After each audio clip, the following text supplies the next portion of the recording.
పలుకు తొయ్యలి భవ్య రూపము తెలుగు తల్లికి వందనం. మార్గదేశీ సమ్మిళత్ బహు ప్రక్రియాభకు వందనం. సత్కవీశ్వర కల్పనారస దివ్య జలధికి వందనం. భావనా ప్రియ హృత్సరస్సు విహారి హంసికి వందనం. భావనా ప్రియ హృత్సరస్సు విహారి హంసికి వందనం. భావనా ప్రియ హృత్సరస్సు విహారి హంసికి వందనం. సాహిత్య ప్రసంగం. ఈరోజు మన విశిష్ట అతిథి డాక్టర్ బండారు ధరణిప్రియ గారు. ధరణిప్రియ గారు చెప్పబోయేటువంటి అంశం మాండలికాలు ప్రయోగాలు. ధరణిప్రియ గారు సిద్ధంగా ఉన్నారమ్మా? ఒక్క నిమిషం. మీకు ఇవ్వబోయే ముందు ధరణిప్రియ గారి పరిచయం ఒకసారి నేను తెలియజేస్తాను. బండారు ధరణిప్రియ గారు విశాఖపట్నం నివాసి. ఆమె ఎంఎస్సి పిహెచ్డి కూడా హ్యూమన్ జెనెటిక్స్ మానవ జన్యుశాస్త్రంలో చేశారు. బిఎస్సిలో ఎంఎస్సిలో రెండిట్లో కూడా ఆమె యూనివర్సిటీ 5th ర్యాంక్ హోల్డర్. 28 ఏళ్ల బోధన అనుభవం ఉన్నటువంటి బండారు ధరణిప్రియ గారు మొత్తం 28 రీసెర్చ్ పబ్లికేషన్స్ ఆమె సమర్పించారు. అందులో జాతీయ స్థాయిలో 18 ఉండగా అంతర్జాతీయ స్థాయిలో 10 రీసెర్చ్ పబ్లికేషన్స్ ఉన్నాయి.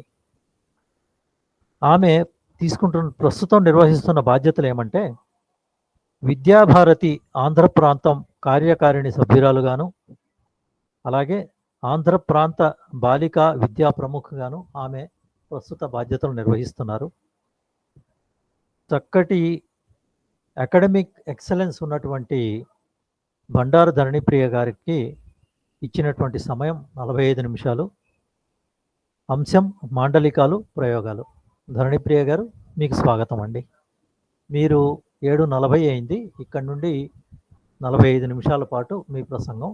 ఒక 5 నిమిషాల ముందు మీకు గుర్తు చేయమంటారా? మీ వాయిస్ రావట్లేదు మేడం, అన్మ్యూట్ చేసుకోండి. తప్పకుండా అండి. 5 నిమిషాల ముందు 5 నిమిషాల ముందు గుర్తు చేస్తాను. తప్పకుండా. మీకు స్వాగతం.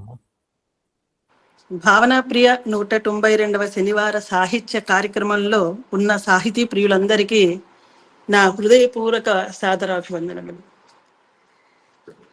ఈరోజు మీ అందరి సమక్షంలో కొన్ని విషయాలను మీతో పంచుకునే అవకాశం నాకు కల్పించారు. దానికి ముందుగానే నేను మీ అందరికీ కూడా మనస్ఫూర్తిగా ధన్యవాదాలు తెలియజేస్తున్నాను. అయితే మిమ్మల్ని అందరినీ చూశాక చాలా ఆశ్చర్యంగా అనిపిస్తుంది. ఒక జెనెటిక్స్లో ఒక సైంటిస్ట్, ఒక రీసెర్చర్నే కానీ సాహిత్యంలో ఏమీ రీసెర్చ్ చేసిన దాన్ని కాదు. అయితే మా నాన్నగారు బండారు సదాశివరావు గారు, వారు సాహితీవేత్తరు. ఆయన జాతీయ సాహిత్య పరిషత్కి అధ్యక్షులుగా ఉన్నారు. ఆ సమయంలో ఎంతోమంది సాహితీవేత్తలు, పండితులు వారందరూ కూర్చొని నా చిన్నప్పుడు జరుగుతున్నటువంటి అనేక రకాల గోష్ఠీలు, కార్యక్రమాలు చూసి పెరిగినటువంటి దాన్ని. మీకు తెలియని విషయం ఏదీ కాదు, కానీ నాలో చాలా సందేహాలు, ఆలోచనలు రేకెత్తిస్తుంటాయి. నన్ను శ్రీమతి రామలక్ష్మి గారు అడిగినప్పుడు చాలా ప్రశ్నలు వారితో నేను చర్చించి, సాహితీవేత్తల ముందు పెడితే వారు ఎలాంటి మార్గదర్శకం చేయగలుగుతారో అది సమాజానికి హేతు అవుతుంది కదా అనే ఉద్దేశంతో ఈరోజు ఈ కార్యక్రమం. మాండలికంలో సాహిత్యపరంగా ఎటువంటి ప్రయోగాలు చేశారు అనే దాని మీద పెద్దగానే చేయకపోయినా అసలు సమస్య ఏమిటి, ఎలా ఉంటుంది, ప్రామాణిక భాష ఎలా ఉంది, అసలు భాష ప్రాముఖ్యత ఏమిటి అని కొన్ని విషయాలు మాట్లాడుతూ ముందుకు వెళ్తాం. అధికార భాషగా 4వ స్థానంలో మన తెలుగు ఉందని మనందరికీ చెప్తున్నారు. తెలుగు ఉభయ రాష్ట్రాల్లో దాదాపు 8 కోట్ల చిలుకు పైకే మాట్లాడేవారు తెలుగువారు ఉన్నారని చెప్తున్నారు. అన్నిటికంటే ముఖ్యంగా అధికార భాషగా ఉన్నటువంటి తెలుగు భాష సౌందర్యాన్ని ఏ విధంగా కాపాడుకోగలుగుతున్నాము అనేది మీలాంటి సాహిత్య అభిమానులు కృషి ఎంతో కనిపిస్తూ ఉంటుంది. అయితే ఈ తెలుగు భాష దేశ భాషలందు తెలుగు లెస్స అని చెప్పినటువంటి భాషల్లో అమ్మ భాష బహుశా తెలుగు భాషే అనుకుంటాను నేను. ప్రతి పదం కూడా ఒక అచ్చుతో అంతమయ్యే భాష కూడా తెలుగు భాష అని చెప్తున్నారు. అందువల్ల ఒక యాత్రికుడు, ఇటాలియన్ యాత్రికుడు ఇటాలియన్ ఆఫ్ ద ఈస్ట్ అనే దాన్ని కూడా తెలుగుకి బిరుదు ఇచ్చాడని కూడా మనందరికీ సుపరిచితమే. తెలుగు ప్రపంచంలో ఎక్కువ మంది మాట్లాడే భాషల్లో 15వ స్థానంలో ఉంది. దాదాపుగా 1.5% ప్రజలు వివిధ ప్రదేశాల్లో, అంటే వివిధ ప్రపంచ జనాభాలో తెలుగు మాట్లాడే వాళ్ళు ఉన్నారని కొంత లిటరేచర్ మనకు చూపిస్తుంది. శాతవాహనుల వంశపు రాజుల ఆగమనానికి ముందే కృష్ణా గోదావరి జిల్లాల్లో నివాసం ఉండేవారు తెలుగు మాట్లాడేవారని, త్రిలింగ దేశంగా ఉన్నటువంటి త్రిలింగ రాజ్యంగా ఉన్నటువంటి ప్రాంతంలో నుంచే ఇది తెలుగు పుట్టిందని, తెలుగు నుంచి తెలుగు వికసించిందని, ఇవన్నీ అందరికీ తెలిసినటువంటిదే.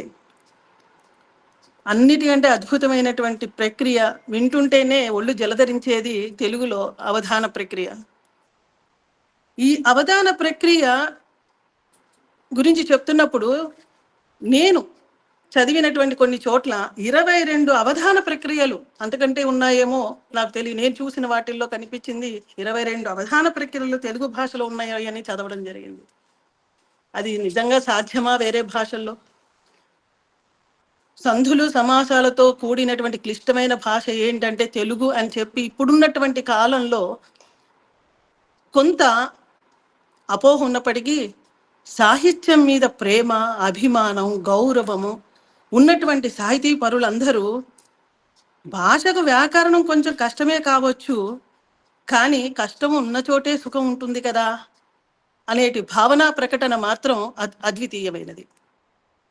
భారత సాంప్రదాయ భాషగా తెలుగుని కేంద్ర ప్రభుత్వం గుర్తించింది, అందులో సందేహం లేదు. మనకు 2008 బహుశా అనుకుంటాను, కేంద్ర ప్రభుత్వం the classical language of India అని చెప్పి రికగ్నైజ్ చేసింది.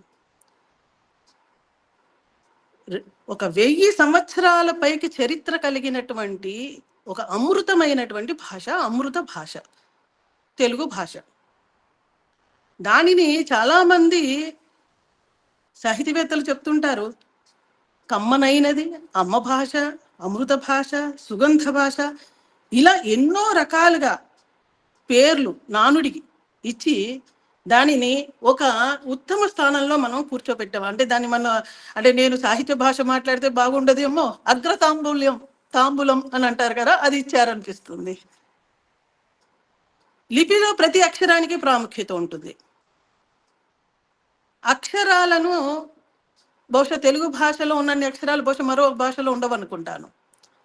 కనుక ప్రతి అక్షరానికి ఒక విలువ ఉంది, ఒక ప్రాముఖ్యత ఉంది. ఆ అక్షర జ్ఞానమే మనల్ని ఈరోజు ఇలా మాలాంటి వాళ్ళకు కూడా ఒక వేదన లేదా ఇలా మాట్లాడాలనే ఒక తపన కలిగించిందేమో అని కూడా అనిపిస్తుంది. మనందరికీ తెలిసిన కావ్యాలు తెలుసు, మహాకావ్యాలంటే మీలాంటి వారికి నేను చెప్పేది కాదు. ఆంధ్ర మహాభారతం, హరివంశం, బసవ పురాణం, భాగవతం. ఎందుకు నేను స్మరిస్తున్నానంటే అవి స్మరించకుండా ముందుకు వెళ్ళడం అసాధ్యం.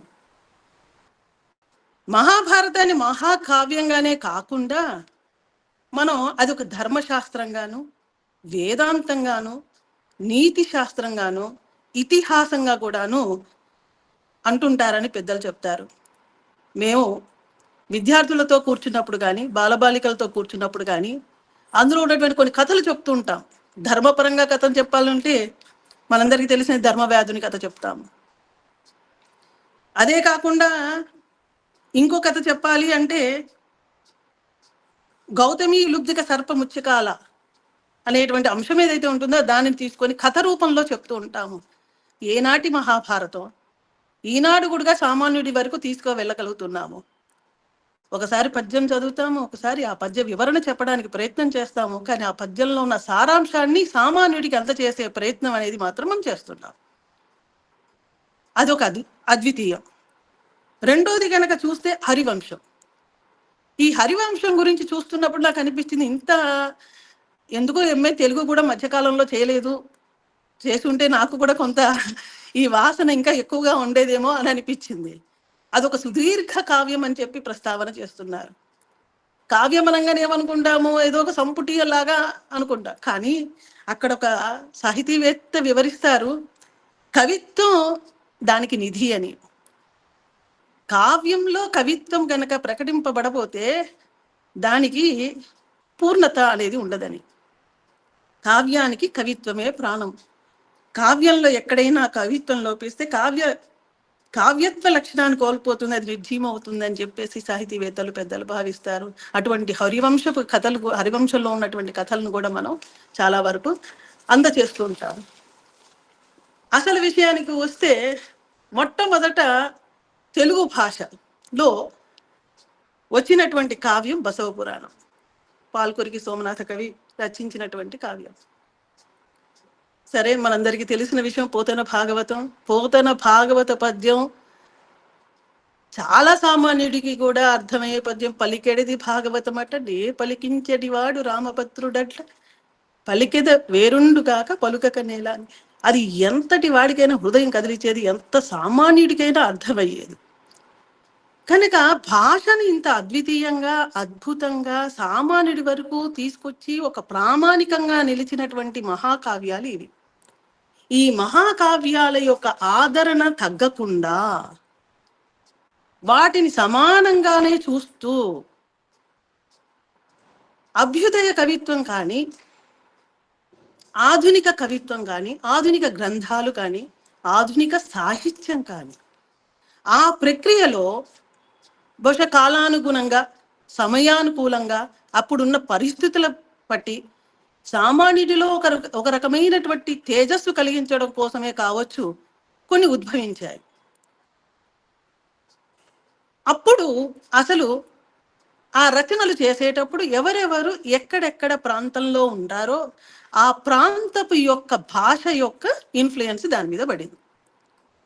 కానీ వారు భాషను వేరు చేయలేదు, భాషలో భాగంగా వాటిని తీసుకున్నారు. అది వాళ్ళ ప్రాంతం యొక్క ఇన్ఫ్లుయెన్స్ అక్కడ కనిపిస్తుంది మనకు. దానిని అర్థం చేసుకోవడానికి చాలా అధ్యయనం చాలా అవసరం. భాష అనేది, మాండలిక భాష అనేది మనందరికీ తెలిసి అది ప్రత్యేకమైన భాష కానే కాదది. ఎందుకంటే మా సైన్స్లో కూడా చెప్తాం, మనం శరీర తత్వం అంతా తెలుసు, ఎన్ని స్పెషలైజేషన్ చేసినా ఎంటైర్ బాడీ అనాలిసిస్ అనేది తెలియాలి, ఎంటైర్ బాడీ స్ట్రక్చర్ అంతా తెలియాలి. మనం ఏ విధమైనటువంటి సాహిత్యం చేసినప్పటికీ కూడా ప్రామాణికమైన దాన్ని వదలకూడదు. ఈ మాండలికాలు ఏవైతే ఉన్నాయో అక్కడ ప్రాంతాల వాళ్లకు ఉత్తేజం కలిగించడానికి, వాళ్ళలో సాహిత్య పరంపరను పెంచడానికి, అక్కడున్న సమస్యలను వాళ్లకు అందుబాటుగా తీసుకురావడానికి అప్పుడున్నటువంటి పరిస్థితులకు అనుగుణంగా చేసినవి. కానీ మాండలికాలే సాహిత్యం కాలేదు. ఈ తెలుగు మాండలికాలని నేను చూసిన చోట 4 ప్రధానంగా చూపిస్తున్నారు. ఒకటి సాగరాంధ్ర భాషని, అదే మనం కృష్ణా, గుంటూరు, ఉభయ గోదావరి జిల్లాలవి. రాయలసీమ భాష ఏదైతే ఉంటుందో చిత్తూరు, అనంతపురం, కడప. తెలంగాణ భాష అయితే తెలంగాణ ప్రాంతపు జనరాశులు మాట్లాడేది. కళింగాంధ్ర భాష అంటే విశాఖపట్నం, విజయనగరం, శ్రీకాకుళం.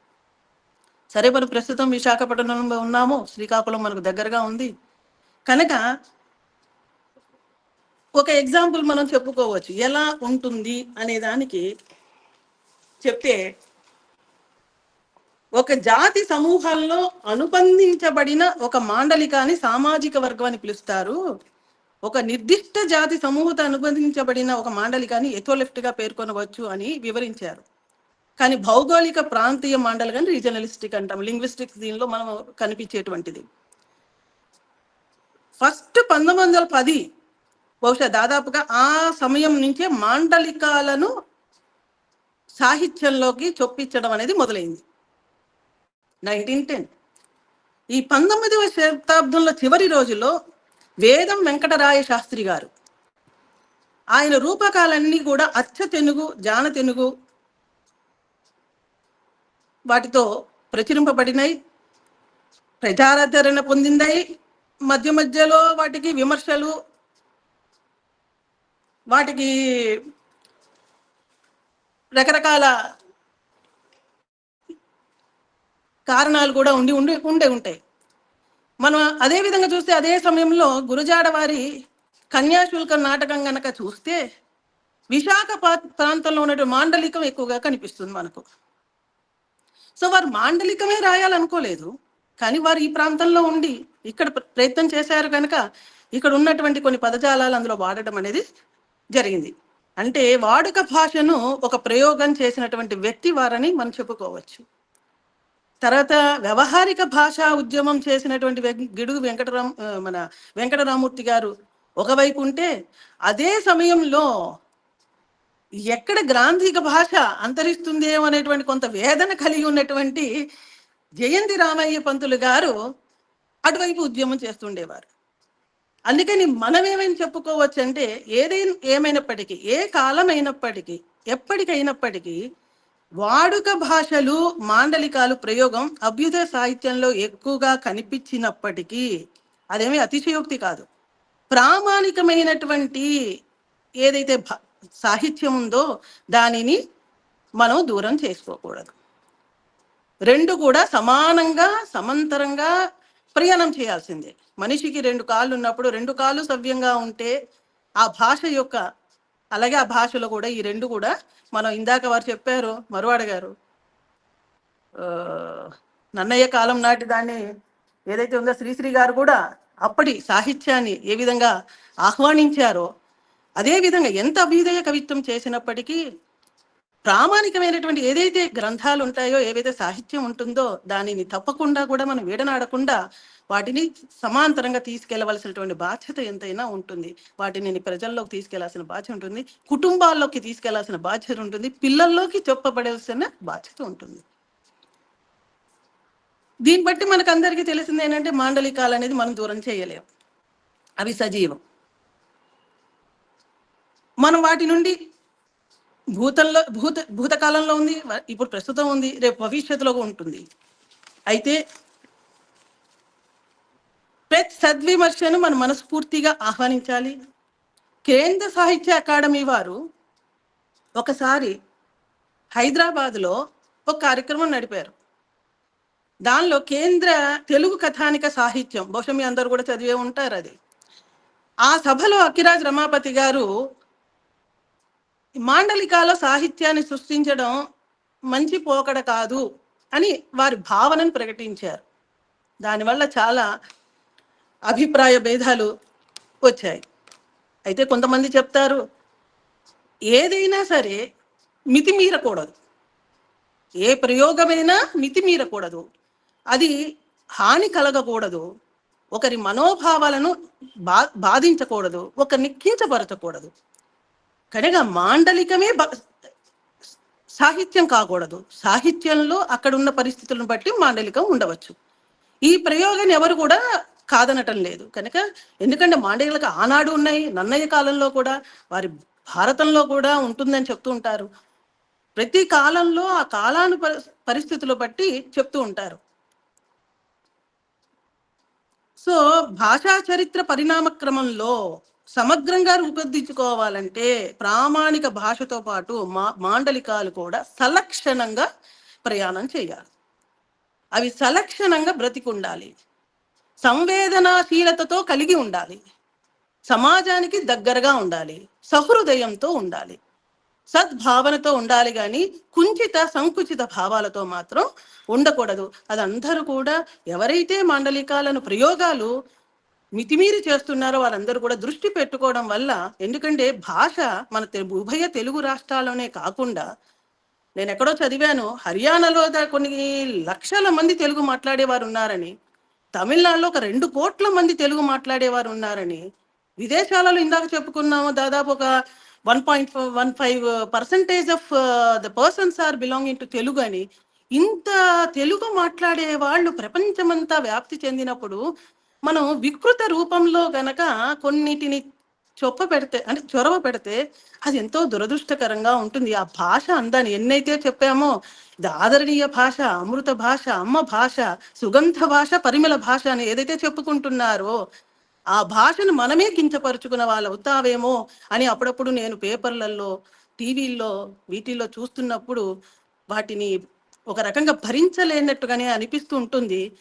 ఏవైతే ఈ మాధ్యమాలు అయితే ఏవైతే ఉన్నాయో అవి బహుశా నేను అనుకోవడం కొంత దుర్వినియోగం కూడా చేస్తున్నాయేమో. భాష యొక్క అద్వితీయమైనటువంటి అందాన్ని, సౌందర్యాన్ని కించపరుస్తున్నాయేమో అని కూడా అనిపిస్తూ ఉంటుంది. ఇందులో ఒక ఒక ఒక సాహిత్యవేత్త చెప్తుంటారు, మాండలికాలకు ప్రామాణికత తెలుగు ఎప్పుడు కూడా హాని చేయలేదు. మనకెక్కడ కూడా పౌరాణిక సాహిత్యంలో కానీ, ఎక్కడ కూడా సంస్కృత భాష ఎక్కువగా వాడినటువంటి సాహిత్యంలో కానీ మాండలికాలని ఎక్కడ కూడా కించపరుస్తూ ఉపయోగించినట్టుగా మనకు కనిపించదు.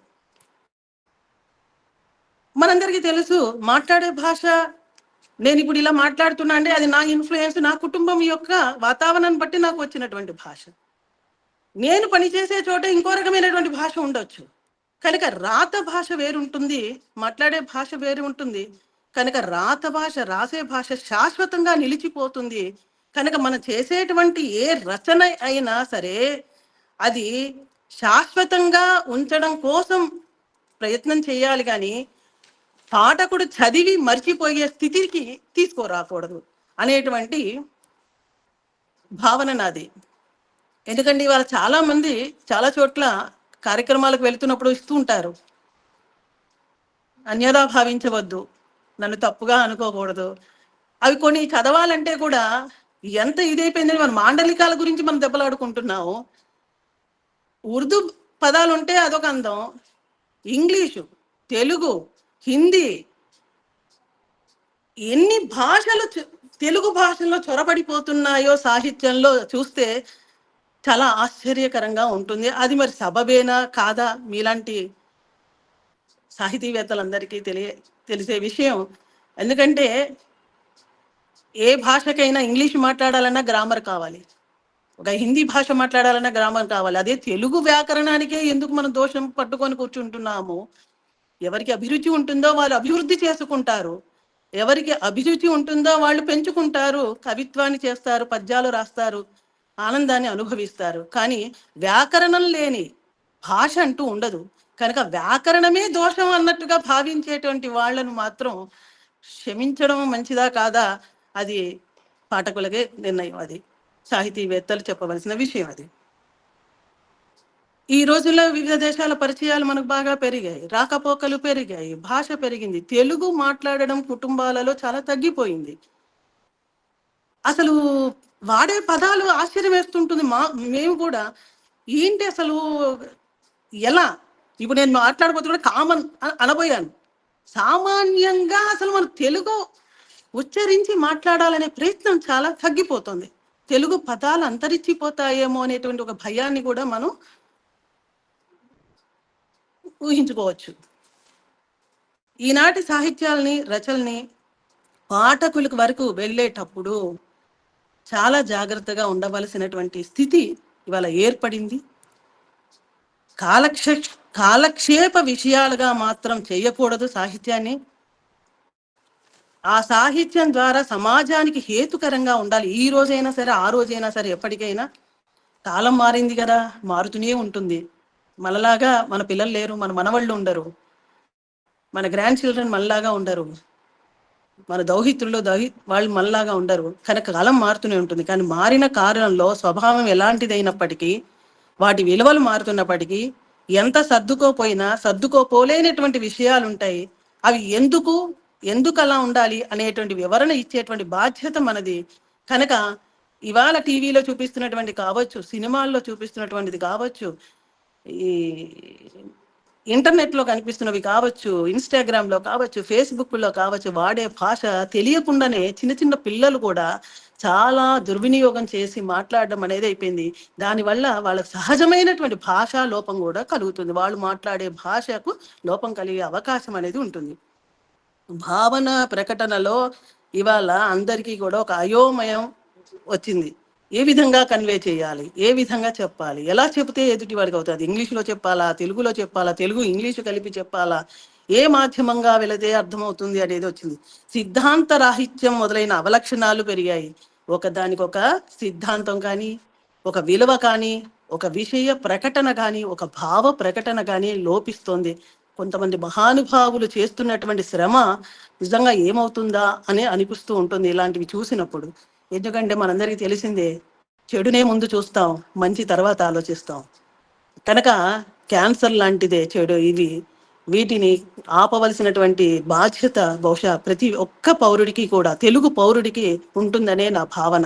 ఇది ఒక సాహితీవేత్తలకే కాదు, ప్రతి తెలుగు పౌరుడికి ఉంటుందనేటువంటి చిలకమర్తి లక్ష్మీనరసింహం గారు ఆ రోజుల్లోనే ఎంత చక్కటి శ్లోకం మీకు చెప్పాల్సింది ఏదో నాకు చెప్పాలనిపించింది.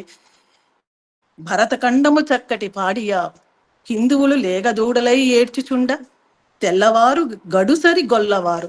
అక్కడ చూడండి, నాలాంటి దానికే అర్థమేది. ఆయన ఏమి తిట్టలా, విమర్శించలే, వాళ్ళు దుర్మార్గులు అనలే.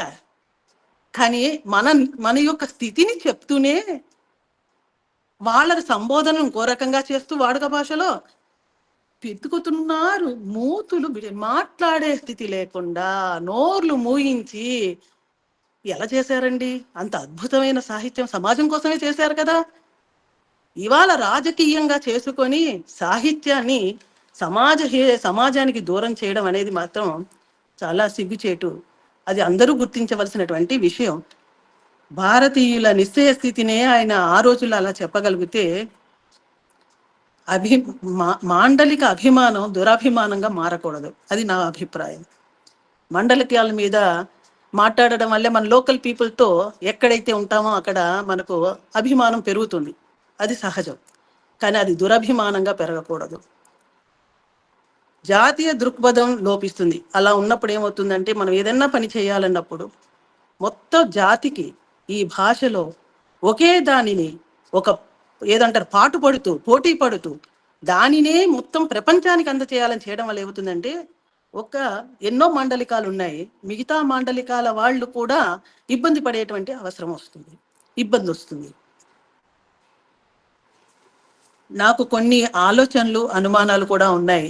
వాటిని కూడా ప్రస్తావిస్తూ ముగిస్తాను. తెలుగులో మనందరం 56 అక్షరాలు ఉన్నాయి అంటున్నారు మీరందరూ సాహిత్యవేత్తలు. మరి ఇవాళ పాఠ్య పుస్తకాల్లోంచి, ఎందుకంటే నేను ఒక 200 ఇన్స్టిట్యూషన్స్కి నేను డైరెక్టర్గా ఉంటున్నాను. చాలా ఆశ్చర్యంగా ఉంటుంది తెలుగు పుస్తకాలు చూస్తున్నప్పుడు. మేము ఇంటర్మీడియట్ వరకు తెలుగు పుస్తకాలను చూస్తున్నప్పుడు చిన్నప్పటి నుంచి అందులో అసలు పదాలకు కొన్ని ఏంటిది, ఋషి అంటే ఏం రాస్తున్నాము, కృషి అంటే ఏం రాస్తున్నాము, యజ్ఞము అంటే జ్ఞా ఎక్కడికి వెళ్ళిపోయింది, పెట్టగలుగుతున్నారా, ఇని ఎక్కడికి వెళ్ళిపోయింది, రూరు లూలులు ఎక్కడికి వెళ్ళిపోయాయి, చా జా ఎందుకు వాడలేకపోతున్నాము, క్ష ఉపయోగం తగ్గిపోయింది. అక్షర భాష ఏదైతే ఏందో తెలుగు భాషలో ఉన్నటువంటి క్ష వాడకం తగ్గిపోయింది. కనుక ఇలా ఇవాళ చూస్తే దాదాపు ఒక 10 అక్షరాలు లోపించినవి. రేపు పొద్దున నేను వాడలేను గనక బండిరా కనిపించటం లేదు. అప్పుడు ఏమవుతుంది, మిగతావి కూడా లోపం వస్తాయా, వాడలేనప్పుడల్లా తగ్గిపోతుంటాయా? ఎందుకంటే మేము చూస్తుంటాం, ఆ సిలబస్ మారుస్తున్నప్పుడల్లా చెప్పేవాళ్ళు వస్తేనే ఆ సిలబసే పెట్టుకుంటారు, మిగతా సిలబస్ ఉంచారు, తీసేస్తుంటారు. అలాగే మారిపోతుంది. అది మారిపోతే భాషకు ఇబ్బంది ఎలా వస్తుంది? మాండలికాలు ఒక పక్కన అయితే, ఒక పక్కన ప్రామాణిక సాహిత్యం ఒక పక్కన అక్షర యజ్ఞం ఒక పక్కన, వీటిని ఎలా? ఒక చోట ఒక సాహిత్యవేత్త రాస్తారు, హల్లుని అచ్చుగా రాస్తే ఎలా ఉంటుంది రచనలలో. సహజం మాట్లాడుతూ ఉన్నా, ఈ తెలంగాణ యాసలు ఏంట్రా ఈపుతో అవుతున్నాయంటే, గోదావరి భాష ఉంటుంది, ఈపు అనేది తెలంగాణ భాష ఉంటుంది. యాస గోదావరి భాష, ఈపు. మరి అప్పుడు రాసేటప్పుడు ఏం రాస్తారు? వీపు రాస్తారా, ఈపు రాస్తారా? మాండలికాల ప్రయోగాలు చేయడం మంచిదే, మాటల్లో, వాడుకల్లో, పాటల్లో, జానపదాల్లో మంచిదే. కానీ రాసేటప్పుడు ఎలా? భాష, రాత భాష ఎలా? వీడికి ఎర్రివాడరా అంటాం, వెర్రియా ఎర్రియా. అప్పుడు వాకు ఏత్వము నిలబడుతుందా, ఏ నిలబడిపోతుందా? కనుక అచ్చుల చోట అక్షులు ఈ ఈ వాడచ్చా, హల్లుల చోట అచ్చులు వాడచ్చా?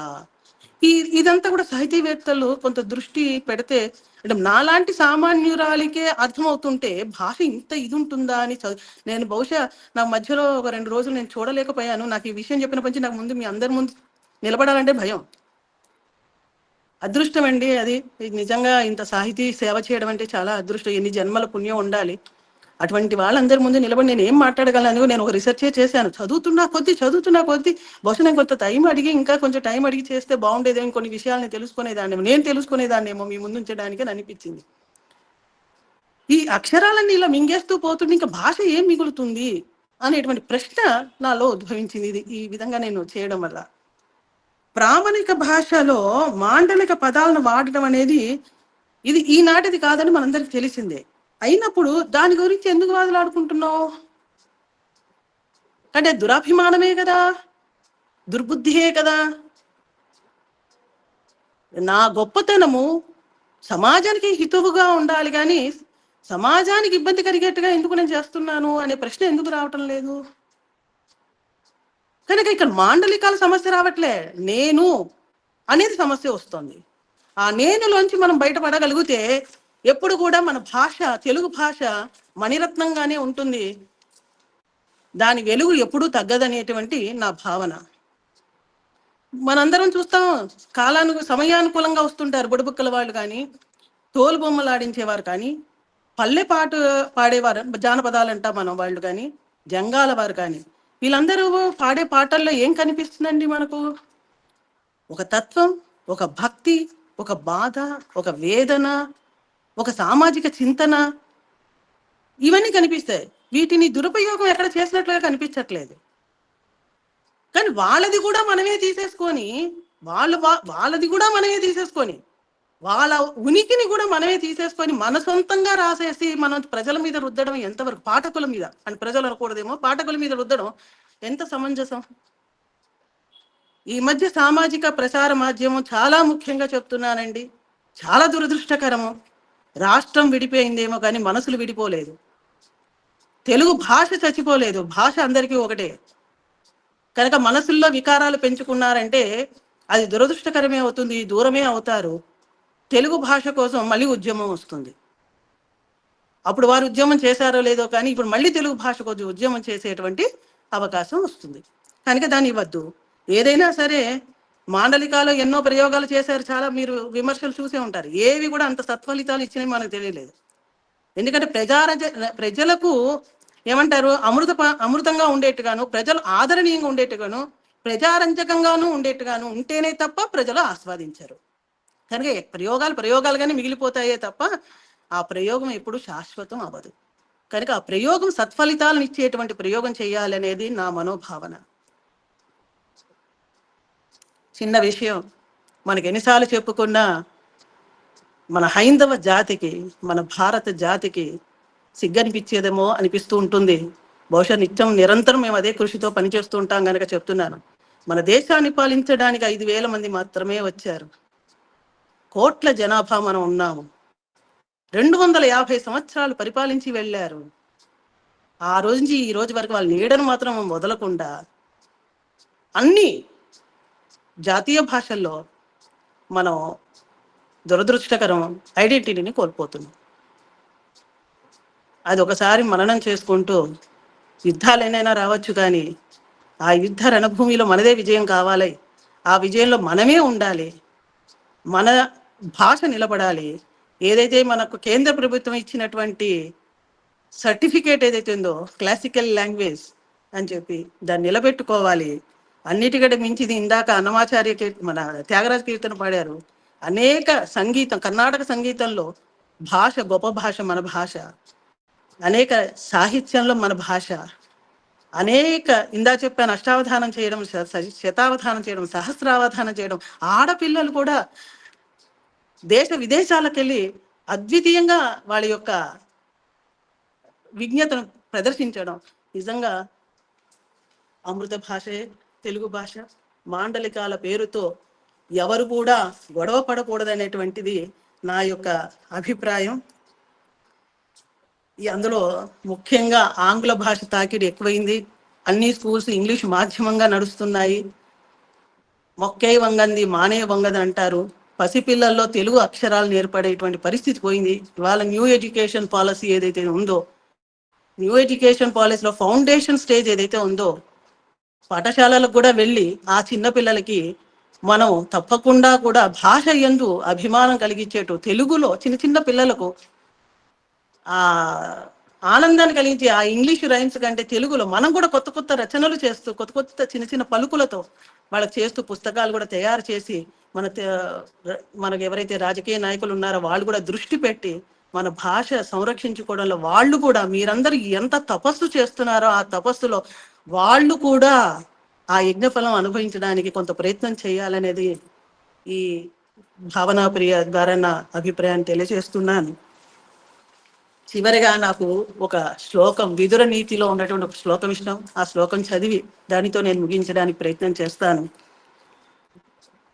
వృత్తం యత్రేణ సంరక్షే దిత్తమేతి చ యాతి చ అక్షీణో విత్తథ క్షీణో వృత్తతస్తు యతో హతః. ఎంత గొప్ప విషయం అండి. మన నడవడిని యత్నముతో రక్షించుకొనవచ్చును. ధనము వచ్చును పోవును, ధనము పోయిన వాడు క్షీణుడు కాడు. నడవడి విషయము మీద భ్రష్టుడైన వాడు సర్వ విధములా చచ్చిన వాడే. కనుక ఇది మనందరం దృష్టిలో ఉంచుకొని తప్పకుండా భాషా పరిరక్షణ కోసం ప్రయత్నం చేస్తామని, భాషలో మాండలికాలు భరతనాట్యం చేయొచ్చు కానీ మాండలికాలే భరతనాట్యం చేసి అప్రయోజనంగా ఉండకూడదని, అన్ని మండలికాలు సంరక్షింపబడాలి, సమాజానికి దగ్గర ఉండాలని కోరుకుంటూ మీ అందరూ నాకు ఈ అవకాశం ఇచ్చినందుకు నా వలన ఏవైనా భాషా దోషం ఉన్నా క్షమించాలని కోరుతూ మీ అందరికీ నమస్కారం. ధన్యవాదాలు ధరణిప్రియ గారు. మీకు 8:25 వరకు సమయం ఇచ్చిన మీరు 10 నిమిషాల్లో ముందే మీరు ముగించారు. బహుశా మీ దగ్గర ఇంకా చెప్పడానికి ఉన్నదేమో, కానీ మీరు సమయపాలన అనేటువంటి విషయంలో కొంచెం ముందు ముగించారని అనిపించింది. అయినా మీ ఆవేదన చాలా సహజం. మీరు కూడా పడుతున్నారు. ఈ మాండలికాలు కానీ ఏవైనా వాటి మీద మనం కొట్లాడటానికి అనవసరం. మీరు చాలా చక్కగా చెప్పారు. ఏది కూడా మితిమీరకూడదు. అది 100కి 100%, 100కి 100% అది నిజం. అది ప్రామాణిక సాహిత్యాన్ని మనం ఎప్పుడూ విస్మరించకూడదు. అలాగని మన మాండలికాలు ఎప్పుడూ ప్రతిరోజు మనం వాడుతున్నటువంటి మన భాషని కూడా విడనాడకూడదు.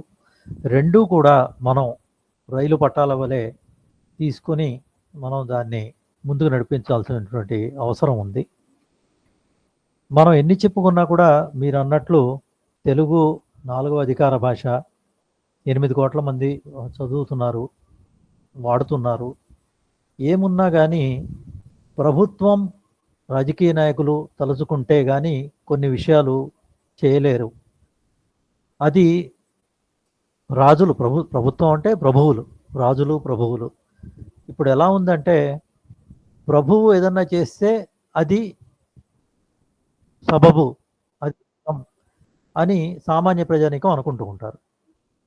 అందుకని ఒక ప్రభువు సరైన మార్గాన్ని చూపిస్తే ప్రజలందరూ కూడా ఆ మార్గంలో పోతారు. ప్రభువు గనక పెడద్రోవ పడితే ప్రజలు కూడా తెలిసో తెలివిగో పెడద్రోవ పడతారు. ఈరోజే ఒక వార్త చదివాను. కర్ణాటక ప్రభుత్వంలో వాళ్ళు 7వ తరగతిలో తమన్నా భాటియా సినీ నటి, ఆమె చరిత్రని పెడుతున్నారట. ఎందుకంటే ఆమె సింధీ జాతికి చెందినటువంటి ఆమె.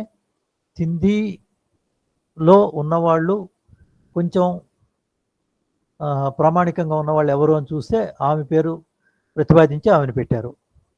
అయితే ఇప్పుడు చాలామంది తల్లిదండ్రులు ఆందోళన వ్యక్తం చేస్తున్నారు. ఇది ఎక్కడికి పోతుంది? ఇప్పుడు ఆమె గురించి తెలుసుకోవడానికి పిల్లలు ఇంటర్నెట్లో అవి ఇవి చూస్తారు, ఏవేవో వేరేవి చూడడానికి మొదలు పెడతారు. ఎక్కడికి దారి తీస్తుందో తెలియదు. అంటే ఒక రకంగా ప్రభుత్వమే దాన్ని పెడదోవ పట్టిస్తోంది అని చెప్పి అనిపిస్తూ ఉంటుంది. ఇలాగా చాలా విషయాల్లో ప్రభుత్వం కనుక చొరవ చూపించినట్లయితే మన భాష నిలబడుతుంది, అందులో ఎటువంటి సందేహం లేదు. భాష పేరుతో మనం కొట్లాడుకోవాల్సినటువంటి అవసరం ఎంతైనా లేదు. మీరు చెప్పినటువంటిది ఒకటి చూసినట్లయితే నాకు చాలా సంతోషం అనిపించింది. కష్టం ఉన్న చోటే సుఖం ఉంటుంది. వ్యాకరణం కష్టం అనుకొని వ్యాకరణాన్ని వదిలివేయకూడదు. మా భావనా ప్రియ కూడా ఇదే పద్ధతిలో కొనసాగుతోంది. మా చక్రవర్తి గురువు గారు వ్యాకరణం మీద ఎంత పట్టు సాధించారో అంతకంత పట్టు మా అందరికీ కూడా ఇవ్వాలని చెప్పి ఆయన ప్రయత్నం చేస్తూ ఉంటారు. ఎంతో శ్రద్ధ వహించి మా అందరికీ తెలియజేసి వ్యాకరణాన్ని విడనాడకండి, అది కష్టం కావచ్చు, కానీ వ్యాకరణం ఉన్న చోటే భాష ఉంటుంది, భాష ఉన్న చోట వ్యాకరణం ఉంటుంది, ఆ రెండిటికి అవినాభావ సంబంధం ఉంది అని చెప్పి తెలియజేస్తూ మమ్మల్ని ముందుకు తీసుకెళ్తున్నారు. ఈరోజు మీరు ఈ కార్యక్రమానికి వచ్చి మన భాష గురించి, మన అవధాన ప్రక్రియలు 22 ఉన్నాయని చెప్పి తెలియచేయటం, వాటి గురించి మనం ఆలోచిస్తుంటే ఒళ్ళు పులకరిస్తుంది అని చెప్పి చెప్పడము, ఇవన్నీ పురాణాలని, హరివంశాన్ని, బసవపురాణాన్ని ఇవన్నీ కూడా మీరు ప్రస్తావించారు. చాలా చక్కటి ప్రసంగాన్ని మాకు అందజేసినందుకు మీకు భావనాప్రియ తరఫున మేము కృతజ్ఞతలు, అభినందనలు తెలియజేస్తున్నాము. మరొకసారి మీకు కృతజ్ఞత తెలియజేస్తున్నాను. అందరికీ ధన్యవాదాలండి. మీ అందరికీ మనస్ఫూర్తిగా నా ధన్యవాదాలు, నాకు ఈ అవకాశం ఇచ్చినందుకు. సంతోషం మేడం. పలుకు తొయ్యలి భవ్య రూపము తెలుగు తల్లికి వందనం. మార్గదేశీ సమ్మిళత్ బహు ప్రక్రియాభకు వందనం. సత్కవీశ్వర కల్పనారస దివ్య జలధికి వందనం. భావనా ప్రియ హృత్సరసు విహారి హంసికి వందనం.